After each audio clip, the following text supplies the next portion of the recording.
ត្រឹមចង់ឃើញសឹងជោគជ័យហត់នឿយប៉ុណ្ណាគ្រូនេះណាមិនដែលហាស្ដីដឹងច្បាំងពីតួនាទីតាំងចិត្តផ្ទះចំណេះដឹងមិនដែលរំពឹងទៀមទីសិស្សដឹងគុណគ្រូប្រសងមិនដែលរអូជាគ្រូដើម្បីគ្រប់គ្នាអប់រំកូនកូនពីលួងលោមចូលសាលាបេញដូងគ្រូក្នុងលោកា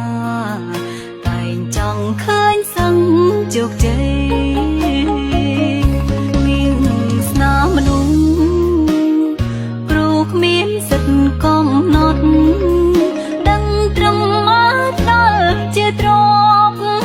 កំណំស្ពាយជាប់នឹងប្រាចំណេញវិញជាទ្រព្យចោលឆក់មិនបានរូបទេឲ្យសឹងគ្រប់យ៉ាងជាទ្រព្យជាប់ប្រានពេញមួយជីវិតជាអ្នកអប់រំសង្គមត្រូវការពួកយើ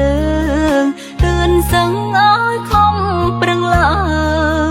ស្រោតផ្ដើមស្រូបយក